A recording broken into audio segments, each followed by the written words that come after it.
Theresa May is braced for a potentially crushing Commons defeat over her Brexit deal after an 11th-hour appeal for support apparently failed to win round critics. On a historic day at Westminster MPs will finally deliver their verdict on the withdrawal agreement hammered out with Brussels on Tuesday evening. With more than 100 Tory MPs having declared their opposition to the plan, there was speculation the government could go down to one of the heaviest defeats of modern times. The Prime Minister has insisted she is focused on winning the vote, telling Conservative rebels last night they risked handing the keys of number 10 to Labour leader Jeremy Corbyn. Jeremy Corbyn, the Prime Minister, warned rebels they risked handing the keys to number 10 to the Labour leader, EPA. However, the Daily Telegraph quoted one cabinet source as saying it would be hard for her to carry on if she lost by more than 100 votes. The Leader of the House, Andrea Leadsom, insisted Mrs May was determined to continue fighting for her agreement in the best interests of the country. Anything that looks like that level of disruption would be incredibly bad, both for the country and for Brexit, she told BBC Two's Newsnight. So I think the Prime Minister will remain determined to deliver on this deal. Her purpose is to leave the European Union in line with what people voted for. She could not be clearer about that. The deal suffered its first official parliamentary defeat in the House of Lords on Monday night as peers voted by 321 votes to 152, a majority of 169, to reject it. Brexit withdrawal agreement. How might MPs vote? Mr Corbyn indicated he was finally ready to table a vote of no confidence in the government if it loses in the Commons. "Don't be concerned, it's coming soon," he told a meeting of the Parliamentary Labour Party.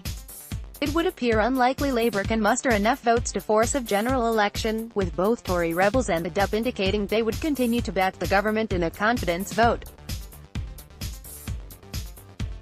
Follow the latest Brexit developments live. However, Downing Street has given little indication as to how the Prime Minister intends to proceed if she is defeated. In the terms of an amendment passed last week, she must table a motion on her Plan B by Monday, although in practice she is unlikely to want to wait that long. Theresa May said MPs will be judged when the history books are written. AFP, Getty Images. Some reports have suggested she could fly to Brussels, possibly as early as Wednesday, in an attempt to wring further concessions on the crucial issue of the Northern Ireland backstop. But that could prove problematic if she has suffered a massive defeat, with EU leaders reluctant to give ground if they believe it is simply impossible for her to get the deal through the Commons. Alternatively, she could bring back the deal to the House for a second, or possibly even a third, time in an attempt to wear down the opposition. Some MPs claimed to have detected some movement towards her position after she addressed a private meeting of Conservatives MPs at Westminster on Monday evening. Theresa May said she is to step down if her Brexit deal is voted down. EPA. So far, however, the numbers contemplating backing the deal would appear to fall far short of what is needed to affect the final outcome. Mrs May will make her final appeal when she winds up 5 days of debate in the Commons before MPs head to the division lobbies. Voting is due to begin at 7 p.m. and could continue for around 2 hours, depending on how many amendments Speaker John Bercow calls before the final, meaningful vote on the deal. Those tabled include one by the Labour MP and Chairman of the Commons exiting the EU Committee Hilary Benn, intended to block both Mrs May's deal and a no-deal Brexit. Speaking in the Commons on Monday, Mrs May acknowledged the deal was not perfect but urged MPs to give it a second look.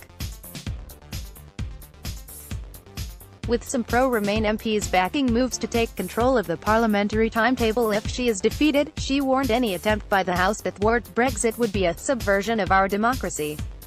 On Monday, Conservative former ministers Nick Boles, Sir Oliver Letwin and Nicky Morgan put forward a plan to give Parliament control over the Brexit process. Their European Union Withdrawal No. 2 bill would give the government 3 weeks to seek a compromise that can get through the Commons and allow the UK to leave the EU on March 29 as planned. If that failed, the liaison committee, made up of senior backbenchers who chair Commons committees, would be given the job of coming up with its own compromise deal, which the government would be legally required to implement if approved by MPs. However, Liaison Committee Chairman Sarah Wollaston poured cold water on the proposal, saying backbenchers constitutionally cannot take over conducting a complex international negotiation. More about Theresa May, Brexit.